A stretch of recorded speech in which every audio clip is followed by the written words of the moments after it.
I am Jim Collison, and live from the Gallup campus here in Omaha, Nebraska. This is Gallup's Theme Thursday, recorded on April 10th, 2014. Theme Thursday is a new series where we dive deep into the CliftonStrengths Finder themes, one theme at a time, and today's theme is self-assurance. If you have questions, comments, or contributions, we do have a live chat room available for you right below the main video window at coaching.gallup.com, or if you are listening to the recorded version, you can email us those questions. Just send those to coaching@gallup.com. Don't forget to visit the Gallup Strength Center. Super easy to find. That's just gallupstrengthcenter.com for all your coaching resources and strength enthusiast needs out there. Don't have to be a coach to use that site. We'd love to have you come out. We got lots of resources available for you there. You can also catch the video, both streaming and downloadable audio, for offline listening. If you can't make the live shows, it's great. We have all that stuff. We record it for you. And all the webcasts that we do are over at coaching.gallup.com. If you'd like to live tweet with us during the webcast, you can use the hashtag. It's just hashtag CSF for Clifton Strengths Finder, hashtag CSF chat, and I'll be monitoring that as well during the show. Kurt Liesfeld is our host today. Kurt works as an advanced learning and development consultant here on the riverfront with me. It's always a privilege and awesome to be with Kurt. And Kurt, welcome, and take a second to introduce our guest as well. Thanks, Jim. It's great to be here on Theme Thursday. We're going to be talking about self-assurance, and each week we try to have a person who exemplifies what that theme looks like in living color. And today we have a colleague of mine, Rod Carr, who is also a learning and development consultant here at the Gallup organization. I get to work with Rod. He leads programs, all kinds of programs, leadership programs, management programs, coaching programs, and he also does coaching. So I really have a great respect for him as a colleague and as someone who is a strengths expert in his own right. So I'm thrilled to have him here. He has a background as a teacher, as an educational leader, and he can talk maybe a bit more about that when we get to his information. So, Rod, it's great to have you on the call. Thank you, Kurt. Great to be here. I'm honored to be asked to be a representative and speak a little around the talent theme of self-assurance. I think you've done great with the introduction. People would rather hear about the theme and some of the elements of it rather than about my background. So let's dive in. We'll get to that a little bit later. We can kind of blend the two together, the theme and how it's kind of played out in your life. So okay, very good. So we'll jump into self-assurance here. Just a reminder, we're talking about these themes one at a time, just so that we can get clarity around them. But in reality, that we know that they don't exist in isolation. They're all colored by other themes, but we really want to common language around these themes, and so we're trying to kind of clarify these things one at a time, and we know that there's some breadth and diversity of that definition, but we want to make sure that we're all on the same page. So today we're thinking about self-assurance, and self-assurance is what I would call one of the ego themes, and it's really about ego that's developed more internally. If I had to kind of give a brief description of self-assurance, here's what I'm saying. This is an internal confidence to try, even though external uncertainty exists. And it really is, when people have this theme, they have this trust in their own abilities and instincts. It's the stuff that's inside of them. They're aware of it, they rely on it, they're confident in it. So it's what's inside of them is really the key part to this self-assurance.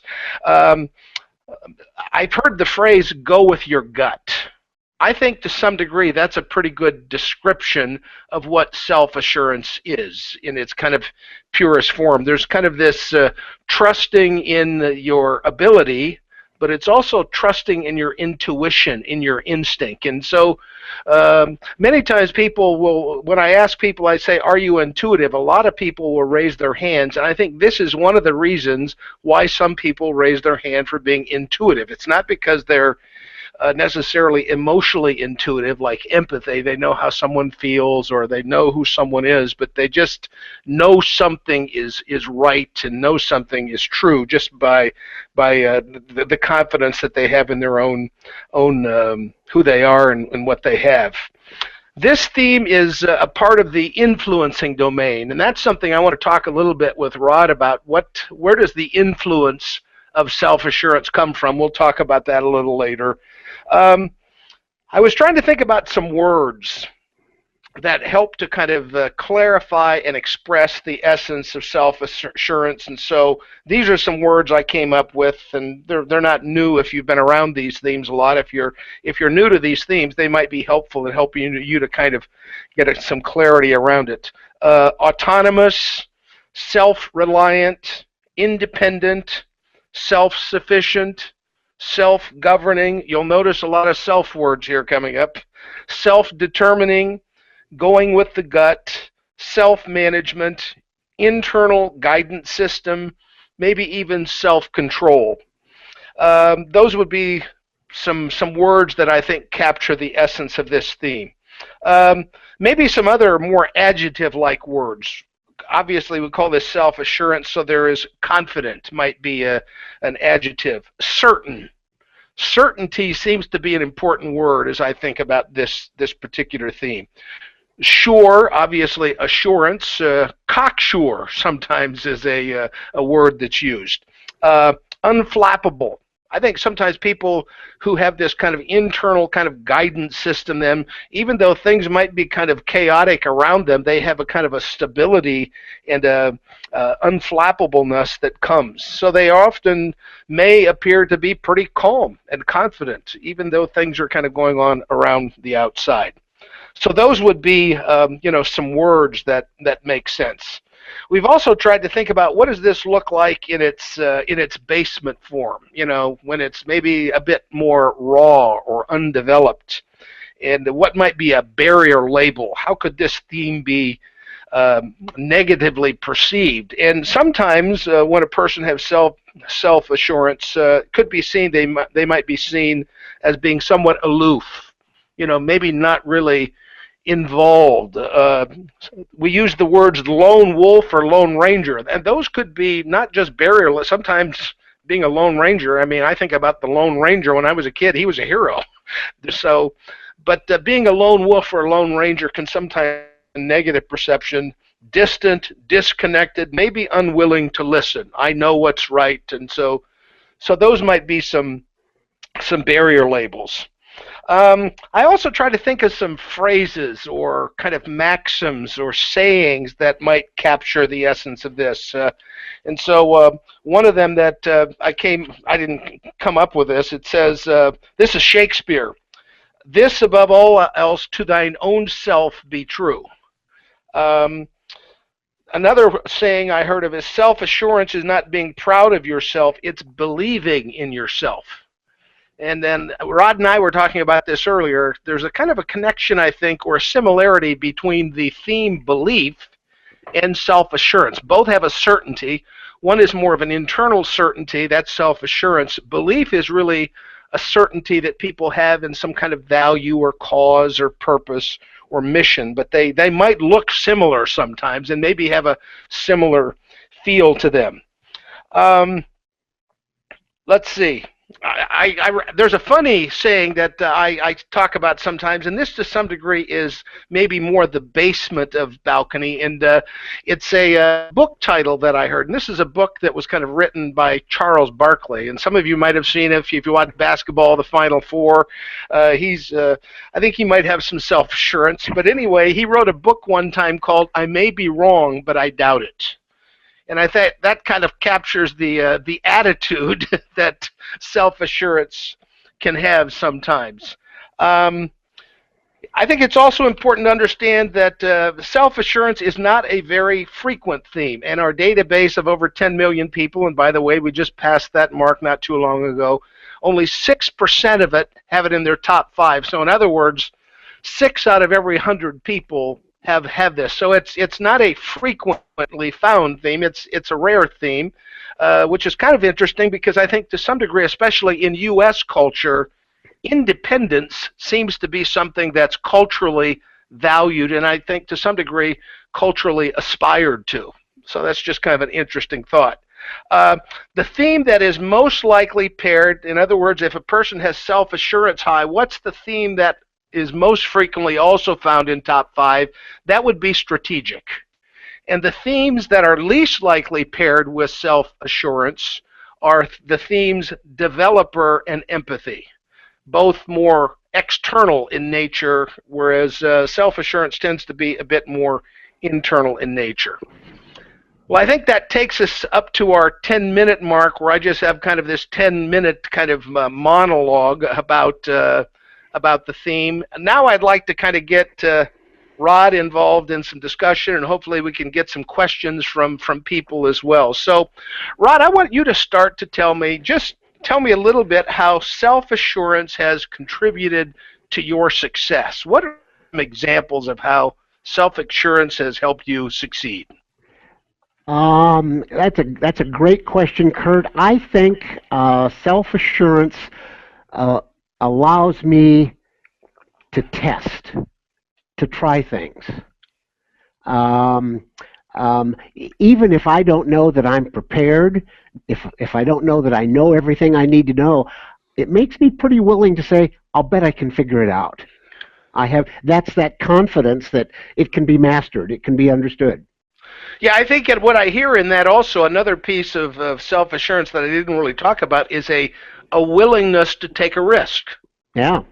And I think if you have if you're more focused on what's going on inside of you, you're less worried about what's going on out there, if you will. Yeah. I think that does give a person a willingness to take. Can you talk about is there anything specific you've tried that would be an example of that?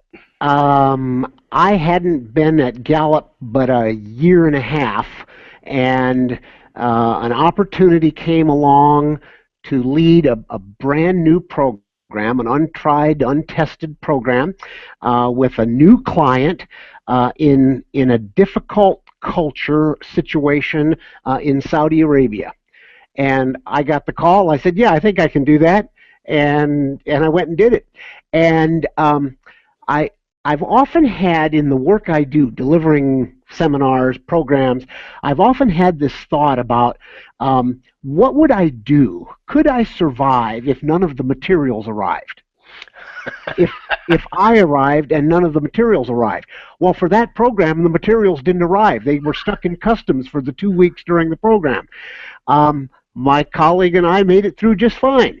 Yeah. It was as though, it's just the way things happen, and I lived with that, and we worked through it, and it came out pretty well, and we continued a long, fruitful relationship with that client. So it wasn't as though it was a disaster or anything.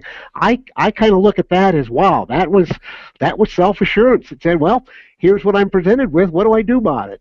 Yeah, and also it's like the most important resources are not the ones in a box that are outside of me. The most important resources are the ones that are inside me. And yeah, what do I bring? The good news, they go with you wherever you go. Yeah. They don't rely on FedEx or some other organization to get it there. Yeah, that's a great example, I think, of the value of self-assurance, how it helps you be.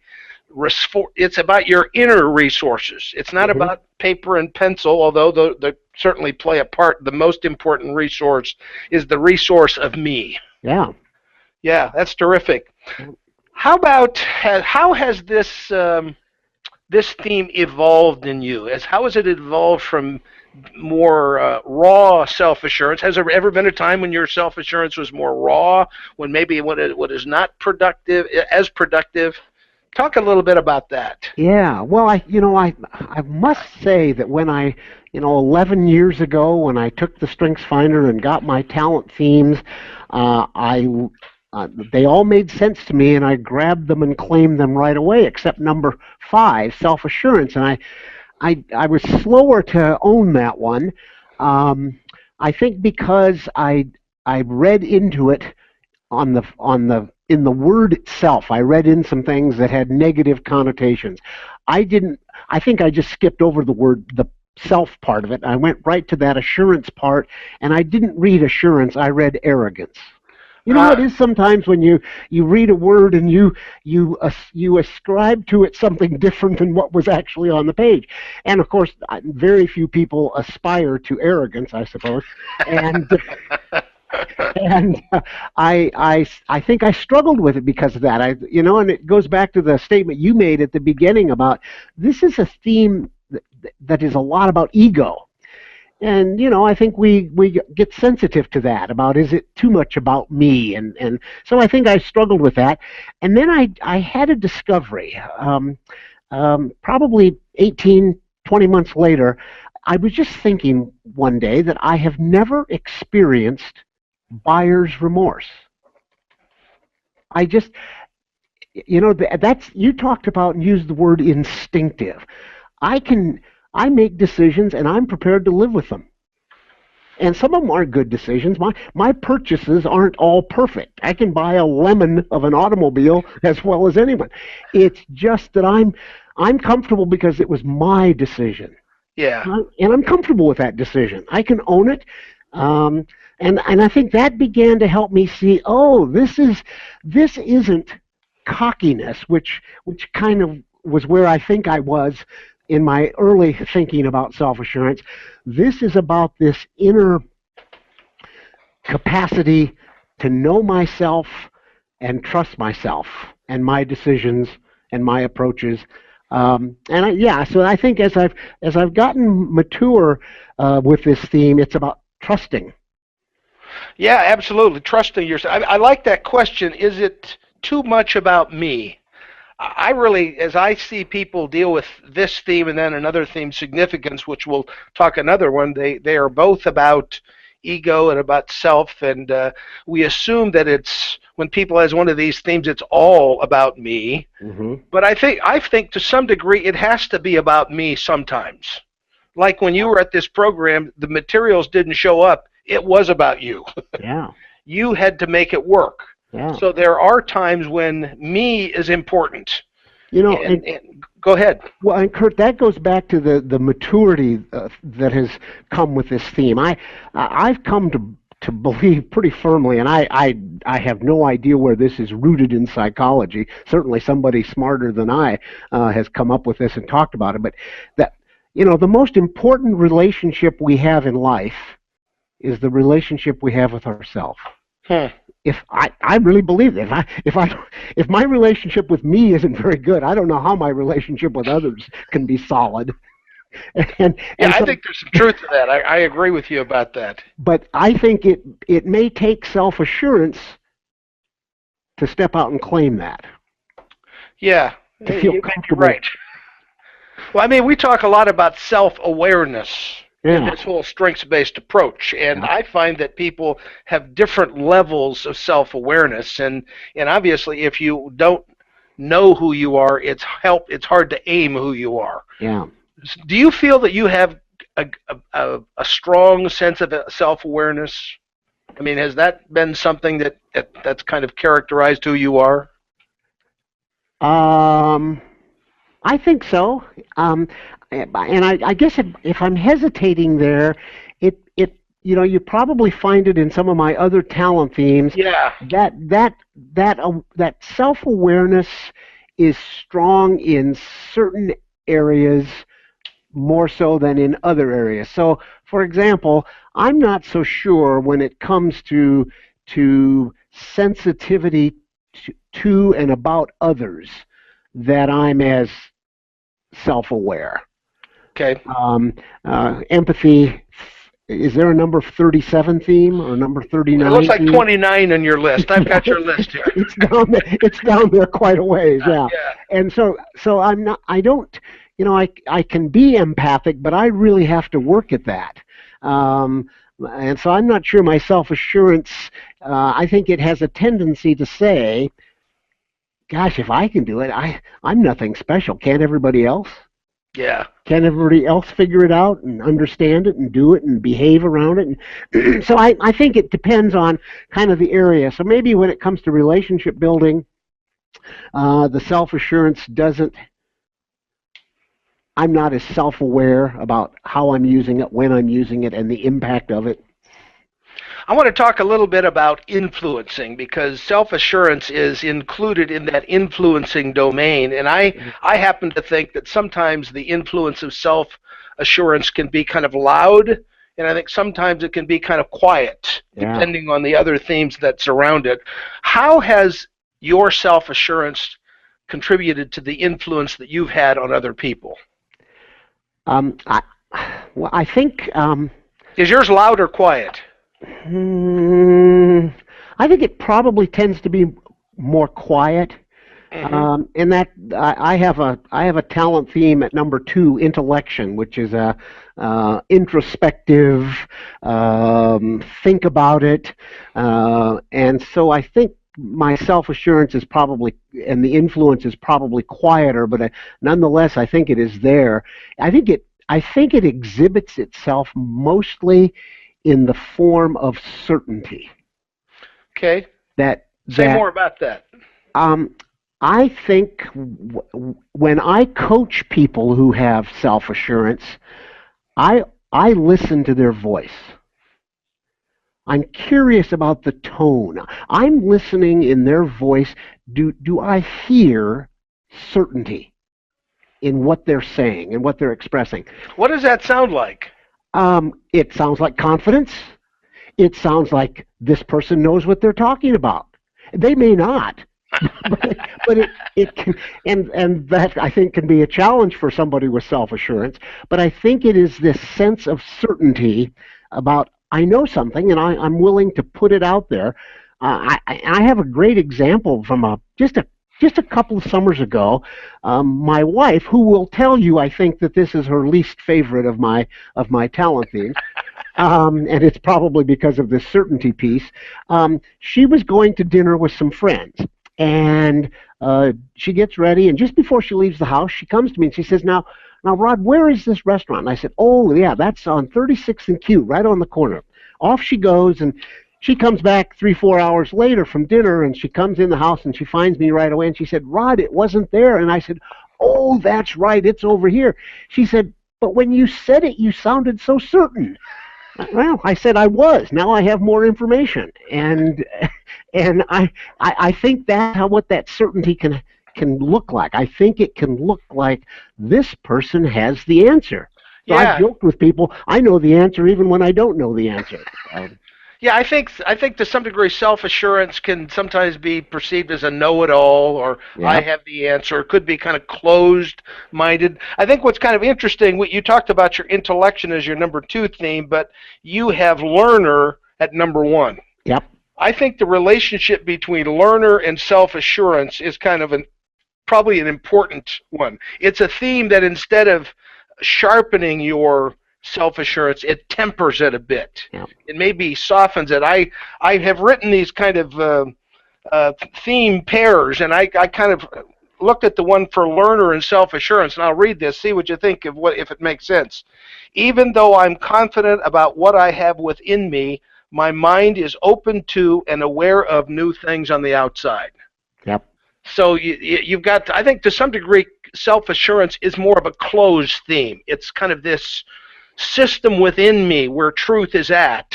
Yep. But learner is the theme to some degree, opens the windows and doors for new truth, new information to kind of come in. Interesting that you would pair those two. I've often had these thoughts that I think I could learn just about anything I decided was important enough for me to learn. So you control when you open the doors and the windows. And there's a whole lot of stuff I don't care to learn about. Yeah. And here's a specific example of that. I've often thought, I'll bet I could build a car from scratch if I wanted to. And I could figure that out. Now, I'm not really interested. You sound certain about that. Now, remember, you said sometimes I maybe sound certain. Yes. I don't know whether to believe you or not. Yeah, but I'm not interested in doing that. But I think it is that combination of, well, those are just things that one could learn, and I have the capacity to do that, and I'm confident in if I chose to do that, I could make it work, but I'm not interested in it, and I can pick and choose. The key word there is if I chose to. Yeah, that's self. And I think it's really self-determination. It's about having control of your own destiny. I think that's a pretty important thing. Have you ever been in a situation where you felt like you didn't have control of your own destiny in your life? Boy, well, I don't think so, but and it's probably linked maybe a little to intellection. René Descartes, one of the philosophers from France in the late 18th century is credited with saying, "I think, therefore I am." And yeah, I think that's me. Yeah, you've always been in control of your own destiny. Yeah. Well, Yeah, I think that's to some degree what people with self-assurance need. They need to have some control of their life, the direction of their life, the what they do. and I'm willing, and I think that means there's a willingness to live with those consequences. Yeah, absolutely. Yeah, that's what you were talking about earlier. No regret. Yeah.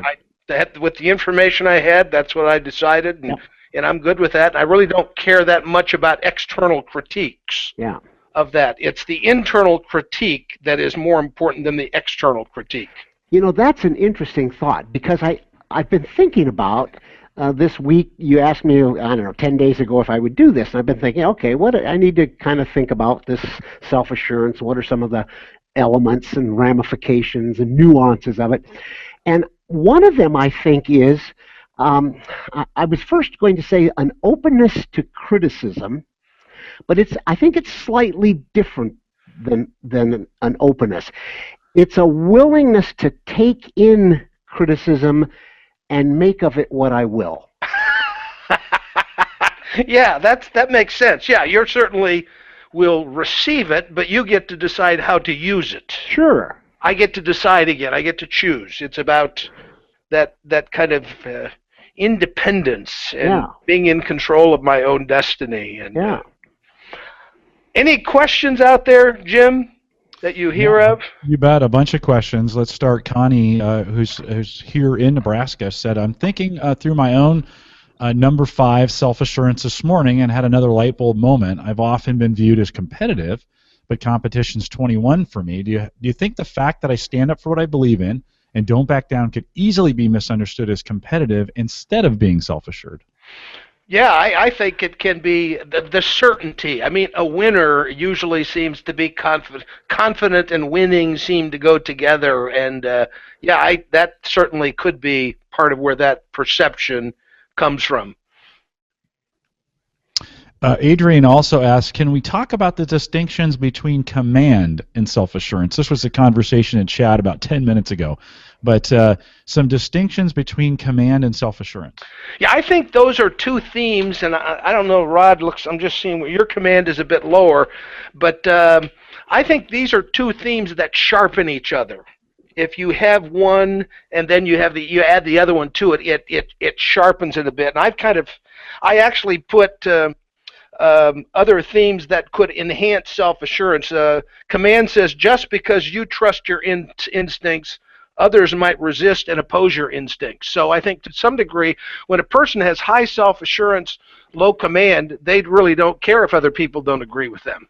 I mean, you do your thing, I'll do my thing. I think that's how high self-assurance, low command. But when you have self-assurance and command, I think there'd be a bit more kind of pushback with disagreement. Rod, does that make sense to you? Yeah. And I guess I was thinking about something you said early, Kurt. I think command, there may be more external. Yep. It's an external threat or circumstance, resistance, as opposed to self-assurance, which is a lot more internal.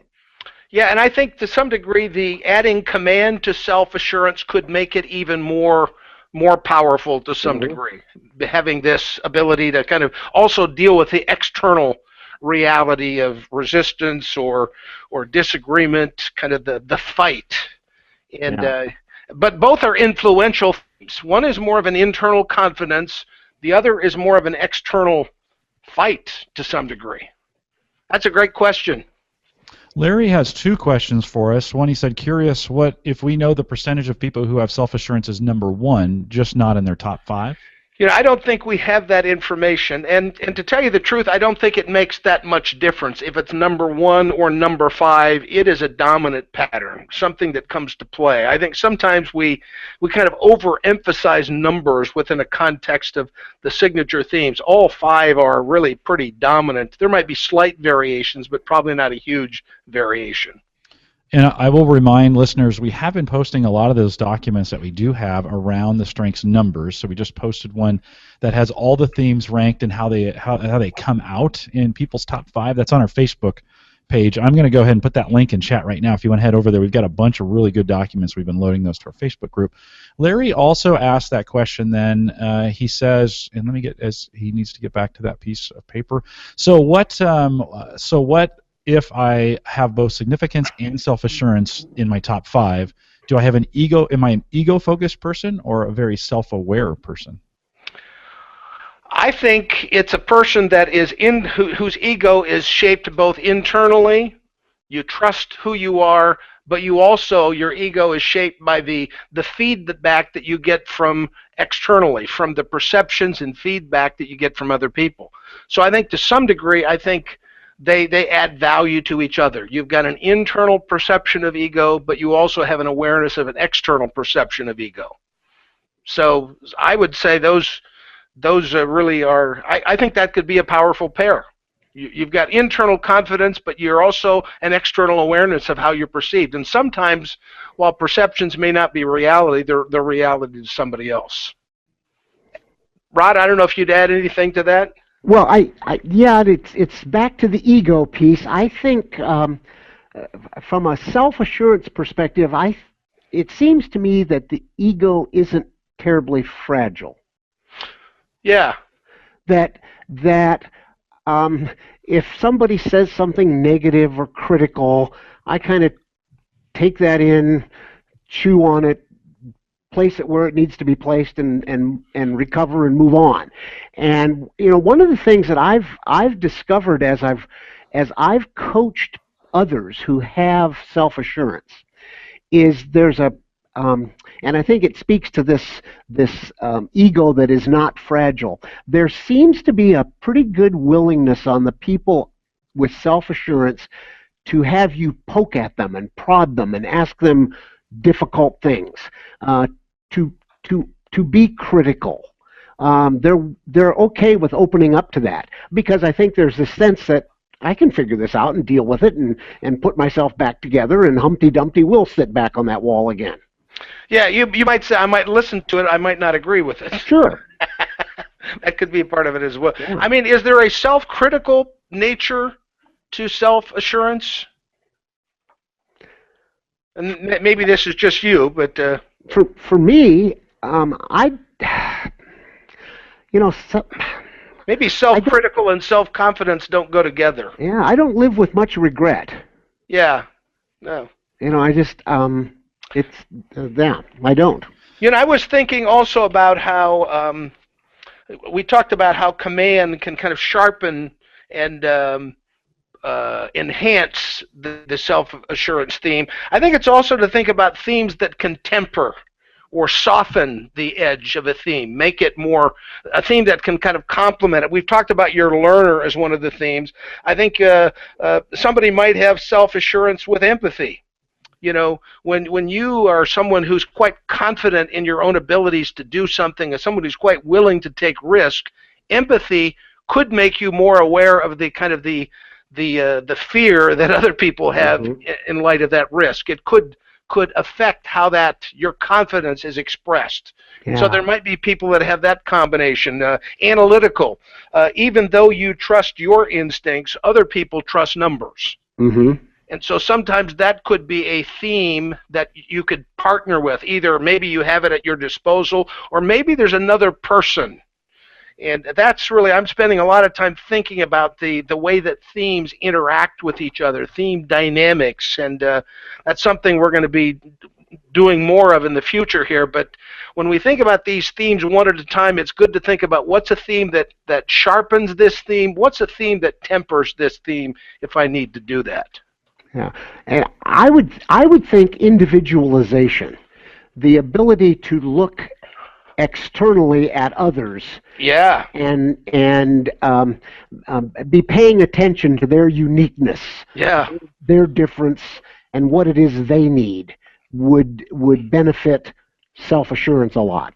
Yeah, I think because, as we said before, self-assurance is more about me. Mm-hmm. And don't get me wrong, I think sometimes people think, there ought to be no me. I don't agree with that.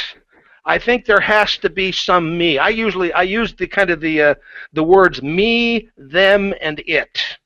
I think leaders have to pay attention to those three things. Me is yourself. You have to kind of manage yourself. You have to be aware of yourself. You have to control yourself. Then there's them. There's others out there. I probably ought to know them, who they are, what they bring to the table, what they need. And then there's it, which is really the goal or the results or the outcome that's needed. Mm-hmm. But I really kind of want to go on record as saying I believe there is some place for me in the world. Yep. And I think that's part of the bias that both significance and self-assurance struggle with. We're not suggesting it's all me, and I'm not saying all me, but there has to be a place for some me. Yeah. And when you're in a seminar room, when no materials have arrived, it's all about you. That's a great story. I'm glad you brought that one up. It's a good example. As we move on to the next question, I do want to thank Steve Bath. He is one of our Gallup employees hanging out in the chat room today and doing a great job of moderating. So, Steve, thanks for joining us. Hey, thanks, Steve. Mary Sue asked this question, best tips for a person with self-assurance to deal with acknowledged blind spots? Rod, I'll let you take that one. Yeah, I guess it's back to that self thing again, and that is this allowing your self-awareness to examine what are those blind spots, and then what's the appropriate way to manage those. One of them that I have discovered for myself is, I'm up there in years. I've had a lot of managers, bosses in my life, and so I've got lots of points of comparison, and I've noticed about myself, and I think it's largely due to this self-assurance talent, I don't need much time with my boss. I need to know what you need me to do, and then let me go do it. I'm confident I can figure it out. I can deliver it at high levels, and the challenge with that, and it goes beyond just the relationship with boss. It probably goes to other relationships also. What does that feel like to the boss? Now, some bosses are probably just quite comfortable with that. Thank goodness. Yeah, thank goodness. He goes and does. But I think there are other bosses who may need you to be in contact, touching base a lot more. And so a person with self-assurance who may have those tendencies is going to have to figure out, what do I do to serve that situation? And then I got to thinking, gosh, is that true in relationships? I'll bet you my wife would say she needs me a lot more than I would say I need her. Yeah. That sounds like just a crass, awful thing to say, but there is less neediness when you have yourself. Yeah, no. I just want to say that I've observed you, and obviously I agree with you. I think part of the blind spot, or kind of the downside of self-assurance, is this independence. Independence can lead to kind of separation. Absolutely. You can be socially kind of isolated to some degree, and I have self-assurance, and I think there's a time in my life where I was probably too socially isolated. I think that's a blind spot. But what I've noticed about you, Rod, is there is a warmth about you, and I've seen you engage people, not just people in the programs that you're leading, but I've seen you engage some of the younger colleagues that we have, kind of investing in them. They are outside of you, but to some degree, if you're not confident that you've got something to give, if you're not confident in me, I think that to some degree keeps you from offering what you have. Yeah. So I see that's one of the things that I've seen you as an educator. That's certainly part of what it is. Yeah, and I think to that, Kurt, it's a great example of how an outcome can be realized, but in different ways with different talents. While a developer might take someone under their wing, choose to be a mentor or a guide or a teacher to someone, it's because they see something in that person and they want to pull it out. I suspect for me, it has to do with a confidence that I think I have something that would be valuable for that other person. I think that's right. I think the influence of self-assurance is that confidence is attractive. Yeah, It's not so much that you go to people as it pulls people to you. Mm-hmm. But people are there, and when people are there, you don't ignore them. You don't pretend they don't exist. But I think there's an attractiveness that comes with. It's kind of like a magnet. I think confidence attracts people, and it gives you an opportunity. That's where the influence comes. But to your comment about the independence, and then to the question that the last question, I think that independence, there's that danger of, I could go off and be alone a lot. Yeah, absolutely. Comfortable with self, and yeah. So I think that one has to guard against that and look at your situation in life and at work, and what are things you can do to manage around that. And I think, what are the themes that get me out of self when I need to? And so, like for you, it's learner, your curiosity about the world. I mean, one of the things that I know about you is that more than I think maybe probably anybody else in our team, you have been willing and actually look forward to international travel. Yeah. I mean, getting out of your comfort zone, that's something you've done quite naturally and quite successfully. And so that learner theme, not too far down your list, there's relator, the willingness to kind of know and be known by other people. So I think that's one of the things when I'm coaching people with self-assurance, that might be something to think about. How do we get you out of yourself when you need to? What are the themes that get you outside? Yeah.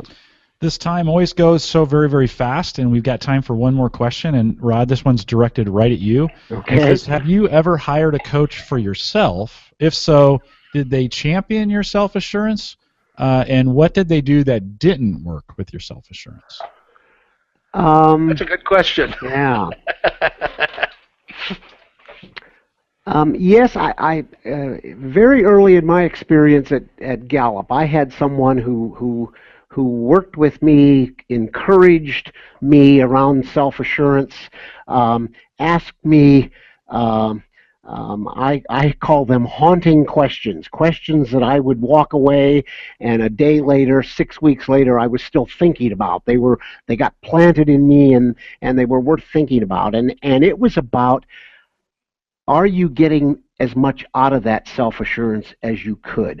This is an influencing talent. It has the capacity to move others to action.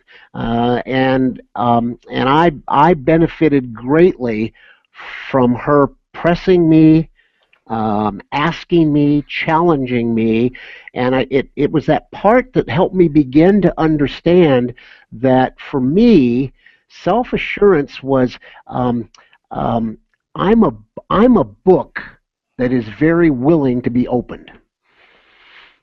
And does that open from the inside or the outside? I think both, and I think it's the confidence, because I think sometimes if you don't have that confidence, then you're afraid to have that book opened or the page turned. And I'm pretty comfortable with that.